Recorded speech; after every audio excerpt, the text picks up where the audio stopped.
বাড়িতে যদি এইভাবে এগরোল বানিয়ে খেয়ে দেখো তো আমি গ্যারেন্টি দিচ্ছি দোকানে আর খেতেই যাবে না, কারণ এত ভালো হয় খেতে যে কি বলবো। তো প্রথমেই আমি নিয়েছিলাম একটা টমেটো সস, গাজর, পেঁয়াজ, ডিম, ধনেপাতা আর রুল ময়দা।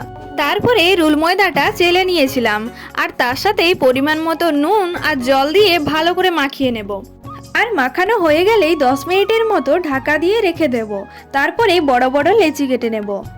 এরপর রুটি বেলার জন্য প্রথমেই একটু ময়দা দিয়ে বেলে নিয়েছিলাম। আমি এখানে যতটা ময়দা নিয়েছিলাম তার থেকে 6টা রুটি হয়েছিল। আর তোমরা কোথা থেকে আমার ভিডিওটা দেখছো সেটা একটু কমেন্ট করে নিশ্চয় জানিও। আর এদিকে আমার বেলা হয়ে গেছে, এরপর এক এক করে সব সেঁকে নেব। আর রুটিগুলো না দুই দিকটাই উল্টিয়ে পাল্টিয়ে ভালো করে সেঁকে নিতে হবে। আর তারপরেই নামিয়ে নিয়েছি। এরপরে তাওয়াটা ভালো করে তাতিয়ে নিয়ে তাতে তেল দিয়ে ডিমটা নুন দিয়ে গুলেই দিয়ে দেব। আর তার সাথে আগে থেকেই সেঁকে রাখা রুটিটা দিয়ে ভালো করে দুই দিকটাই ভেজে নেব, তারপরেই নামিয়ে নেব। আর এগরোলটা আরও বেশি টেস্টি করার জন্য দিয়ে দেব গাজর কুচি, পেঁয়াজ কুচি, ধনেপাতা, কাঁচা লঙ্কা আর টমেটো সস।